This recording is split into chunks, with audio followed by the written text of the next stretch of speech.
Puji nama Tuhan Yesus Kristus dan shalom buat semua pelajar-pelajar, pengikut Kristus maupun murid-muridnya. Dalam kesempatan ini kita akan meneruskan pencerahan, kupasan dan rangkaian Bishop di dalam kitab Injil bab yang ke-5, dan saya akan teruskan pencerahan ini dari ayat ke-30. Ini adalah pengajaran Kristus Yesus, di mana dia berkata dalam ayat yang ke-30, "Aku tidak dapat berbuat apa-apa dari diriku sendiri. Aku menghakimi sesuai dengan apa yang aku dengar. Dan penghakimanku adil, sebab aku tidak menuruti kehendakku sendiri, melainkan kehendak Dia yang mengutus aku." Dalam bahasa Inggris, "I can of mine own self do nothing. As I hear, I judge. And my judgment is just, because I seek not mine own will, but the will of the Father which has sent me." Satu daripada kepercayaan, keyakinan, dan wahyu pengajaran tentang Kristologi atau Kristus adalah bahwa Dia akan menghakimi dunia. Dia akan menjadi hakim buat semua makhluk ciptaannya di dunia, dan terutamanya kepada ciptaannya yang terunggul, yaitu manusia. Nah, inilah doktrin yang terutama di dalam Kristologi, di mana Kristus datang sebagai juru selamat penebus manusia. Tuhan Yesus juga datang sebagai juru sembuh yang memberikan kesembuhan jasmani, rohani, dan emosi. Dan Kristologi atau Kristus juga datang sebagai pembaptis Roh Kudus yang dijanjikan untuk mengaruniakan karunia Roh Kudus kepada setiap orang percaya, yaitu Roh Allah yang dari Bapa di surga. Dan terakhir, kepercayaan Kristologi bahwa Dia akan datang kembali untuk mengangkat para jemaatnya, dan juga datang untuk menghakimi dan menghukum mereka-mereka yang menentang Dia, yang tidak menerima ketuhanan dan Mesiasnya, dan juga menghakimi para pengikut dan muridnya untuk menerima upah-upah sesuai dengan perbuatan yang telah mereka kerjakan sewaktu hidup di dunia. Dan di dalam ayat yang ke-30 inilah Dia menyatakan kesimpulan, di mana Kristus berkata, "Aku tidak dapat berbuat apa-apa dari diriku sendiri." Ini menunjukkan bahwa ketergantungan Dia kepada pribadi oknum Allah Bapa dan Roh Kudus. Dia tidak berbuat apa-apa dengan kekuatan fisikalnya, dengan kekuatan pribadinya sendiri, melainkan di dalam Allah yang mana kita tahu terdiri daripada oknum Bapa, Anak, dan Roh Kudus. Mereka itu tiga dalam satu bekerja sama, manifestasinya melalui Kristus Yesus sewaktu Dia hidup di dunia. Begitu juga pada hari kedatangannya yang kedua kali dan pada hari penghakiman. Dikatakan ada dua jenis penghakiman. Pengadilan Kristus yang pertama untuk menghakimi orang-orang percaya, bukan untuk menghukum, tetapi untuk memberi penilaian kepada segala pekerjaan yang telah dilakukan oleh setiap pengikut dan murid Kristus dan menerima upah-upah sesuai dengan perbuatan yang dilakukan. Itu dipanggil pengadilan Kristus. Saya percaya akan tiba masanya setelah terjadilah pengangkatan jemaat Tuhan di surga. Nanti akan ada satu masa yang dipanggil Bema, pengadilan Kristus, di mana setiap anak-anak Tuhan dihakimi untuk memberi pemutusan upah apa yang sesuai diberikan sesuai dengan pekerjaan-pekerjaan yang dia telah lakukan selama dia hidup di dunia. Upah-upah seperti kelima mahkota. Anda pernah mendengar? Kelima mahkota. Barang siapa yang menang di dalam kitab Wahyu bab yang kedua sampai bab yang ketiga, surat Kristus kepada ketujuh jemaat eksklesia yang mengatakan barang siapa yang menang akan menerima ini, upah ini. Batu putih akan menerima mahkota kehidupan. Saya juga percaya sesuai dengan tulisan Alkitab bahwa Kristus juga menjadi hakim kepada orang-orang berdosa. Orang-orang yang menentang Tuhan, yang tidak menjadi pengikut Kristus, walaupun hanya setakat percaya, tetapi perbuatan-perbuatan mereka sewaktu mereka hidup di dunia adalah jahat. Kristus datang 2000 tahun yang lalu selama 33 tahun, dan selama 3 tahun setengah Kristus beredar di tanah Yudea, Samaria, dan tanah Israel. Dia melakukan pekerjaan Bapaknya. Dia tidak melakukan itu dengan kekuatannya sendiri.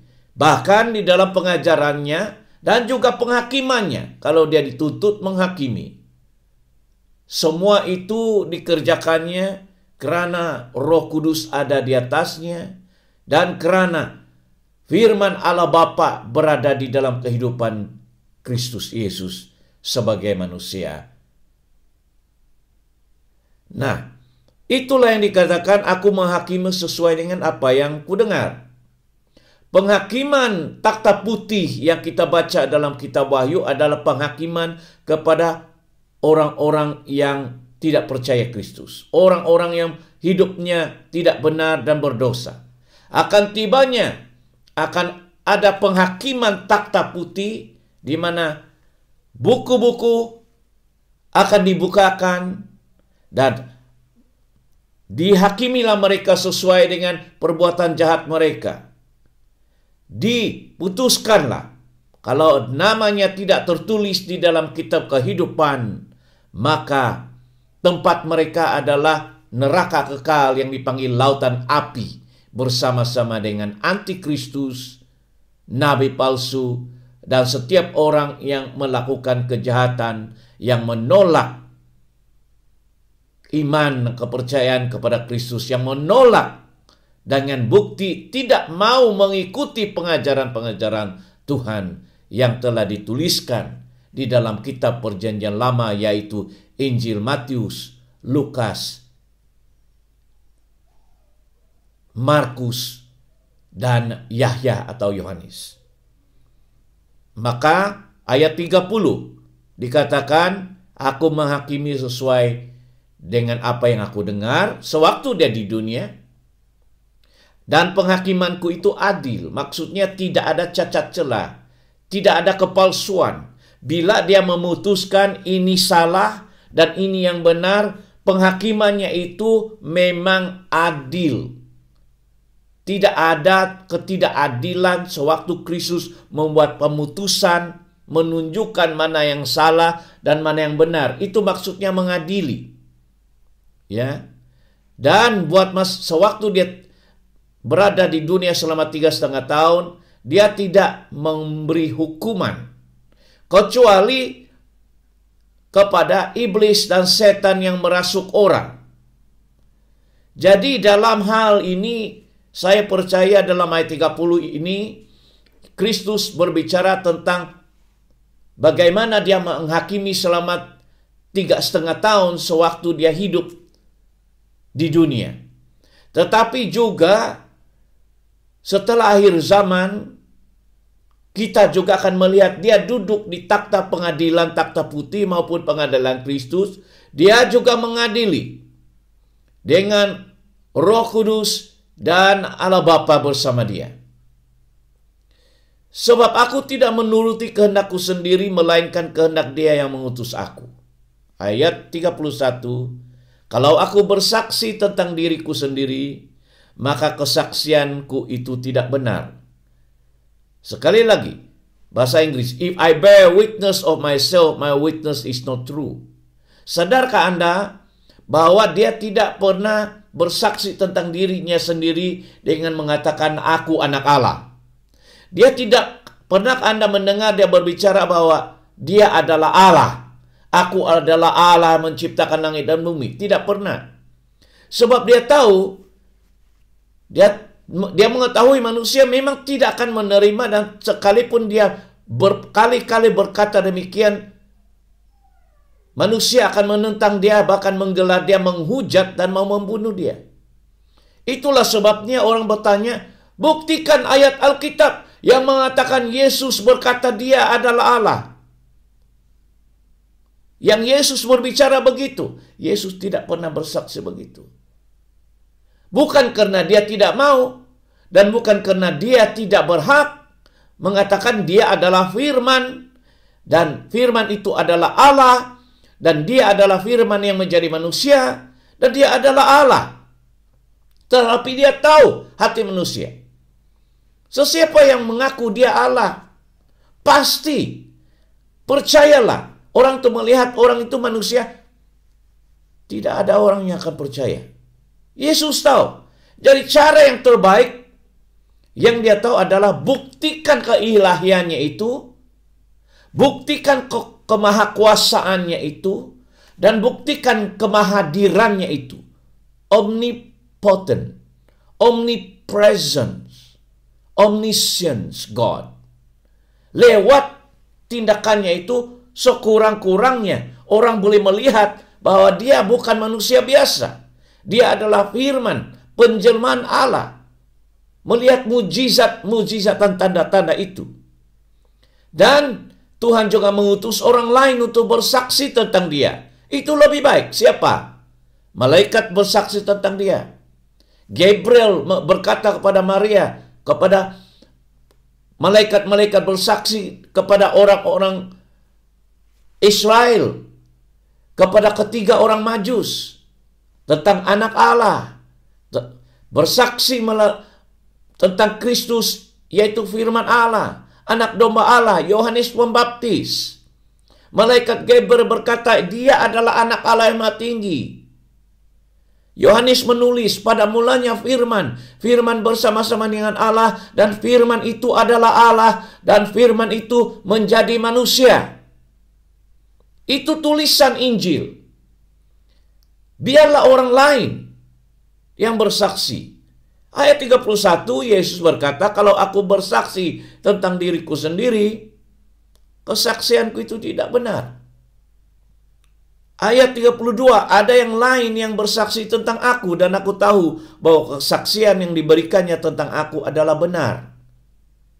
Ketika Yesus dibaptis, Yohanes Pembaptis, di Sungai Yordan, Alkitab berkata, terbukalah pintu langit, dan Roh Kudus dalam rupa burung merpati turun ke atasnya, dan terdengarlah suara di surga, suara di atas langit itu. Itu adalah suara Bapa.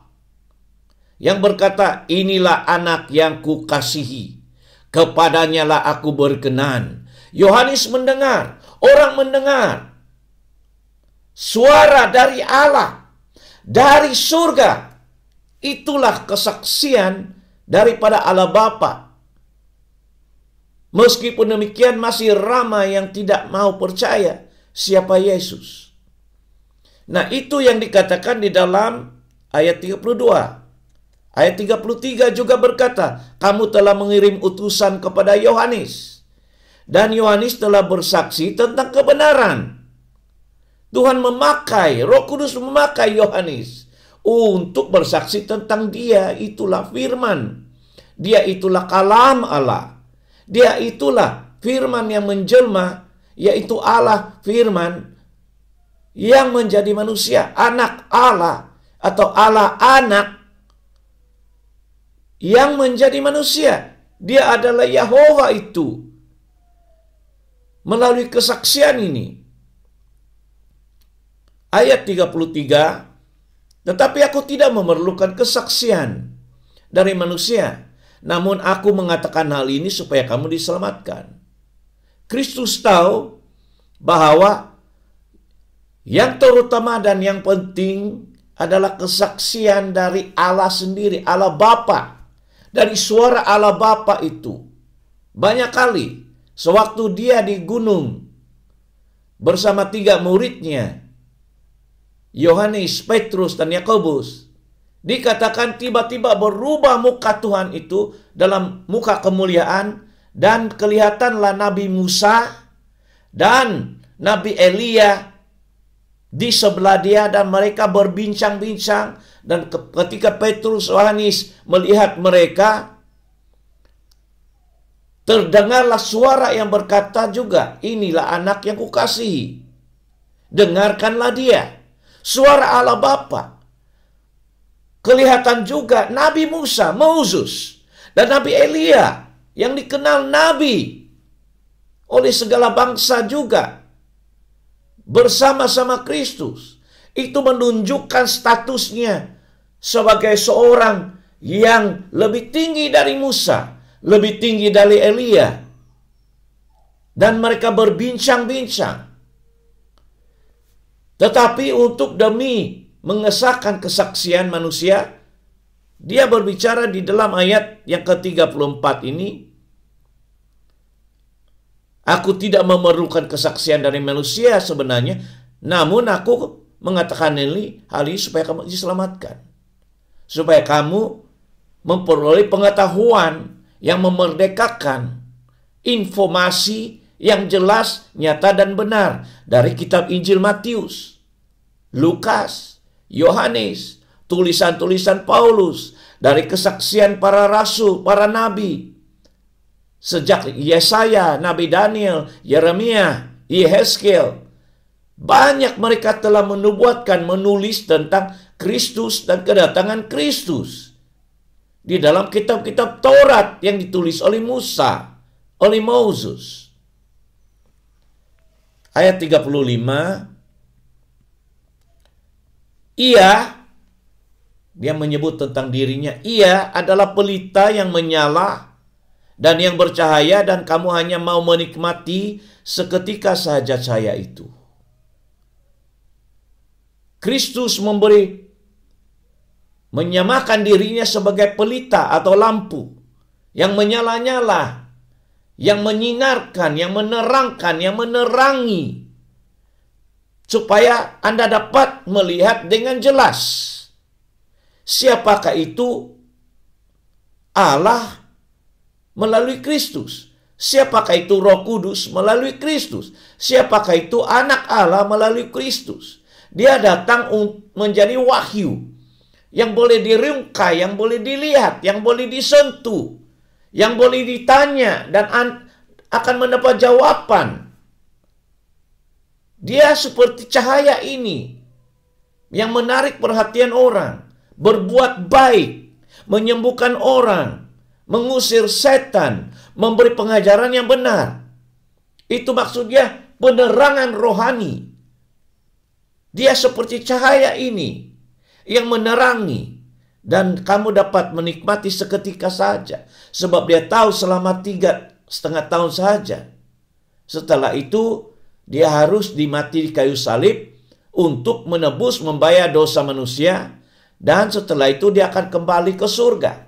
Dia datang dari surga melalui kuasa Roh Kudus. Dan dia juga akan kembali ke surga dengan kuasa Roh Kudus. Tetapi 36 dikatakan, tetapi aku mempunyai satu kesaksian yang lebih penting daripada kesaksian Yohanes, yaitu segala pekerjaan yang diserahkan Bapa kepadaku, supaya aku melaksanakannya.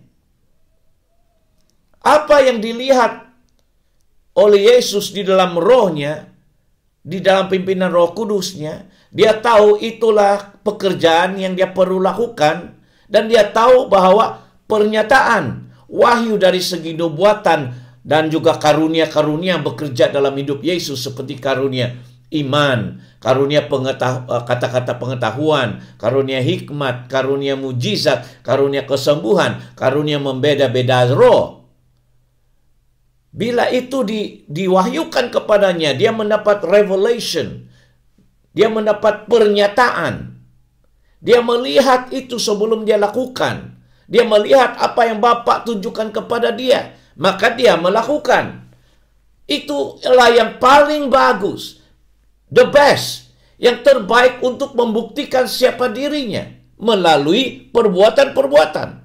Sebab dia katakan, manusia boleh bersaksi tentang saya boleh berkata segala sesuatu tentang saya, tetapi saya tahu kamu tidak dapat menerima, tidak dapat percaya. Mari saya buktikan melalui perbuatan. Dan kalau kamu membaca perbuatan-perbuatan Kristus di dalam keempat Injil, kamu akan mengenal dia benar-benar itulah firman Allah. Dia itulah anak domba Allah. Dia itulah anak Allah. Melalui perbuatan-perbuatan kita tahu dia maha tahu segala sesuatu. Dia maha kuasa. Boleh memberhentikan badai yang membesar. Dia boleh berjalan di atas air. Dia boleh mengubah air biasa menjadi air anggur. Dia boleh memecah-mecahkan 5 roti dan 2 ikan. Dan boleh memberi makanan kepada 5.000 orang, 7.000 orang. Melalui perbuatan ini saja Anda boleh mengetahui dia bukan manusia biasa. Dia lebih dari setakat nabi. Dia lebih besar. Dia lebih dari setakat yang dipanggil imam besar menurut urutan Melkisedek, atau rasul, atau nabi. Lebih dari itu. Dia adalah segala-galanya, di mana Roh Kudus tiada terbatas.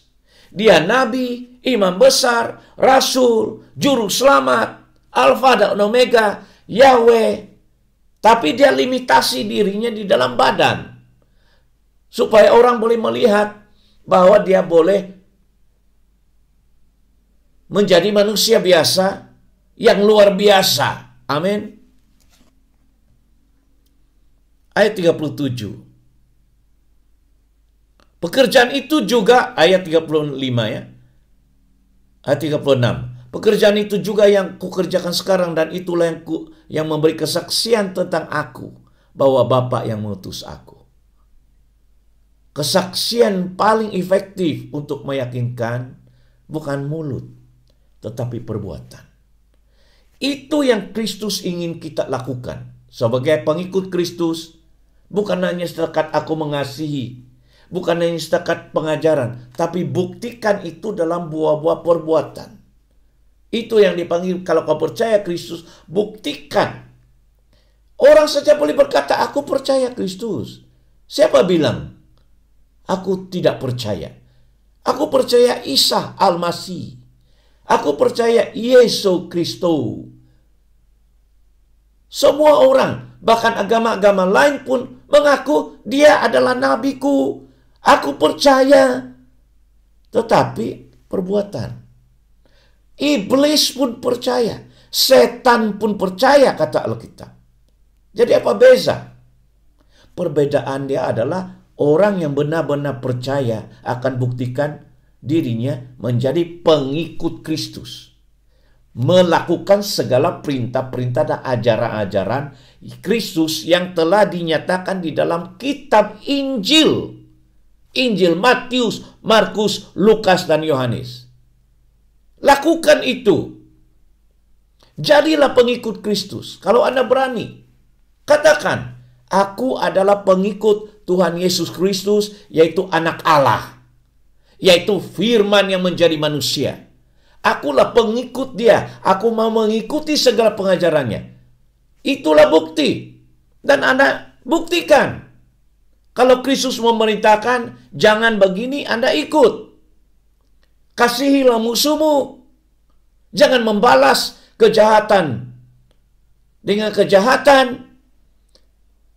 Ampuni orang. Jujur dalam segala perbuatan. Jangan memburukan orang. Jangan merendah-rendah orang.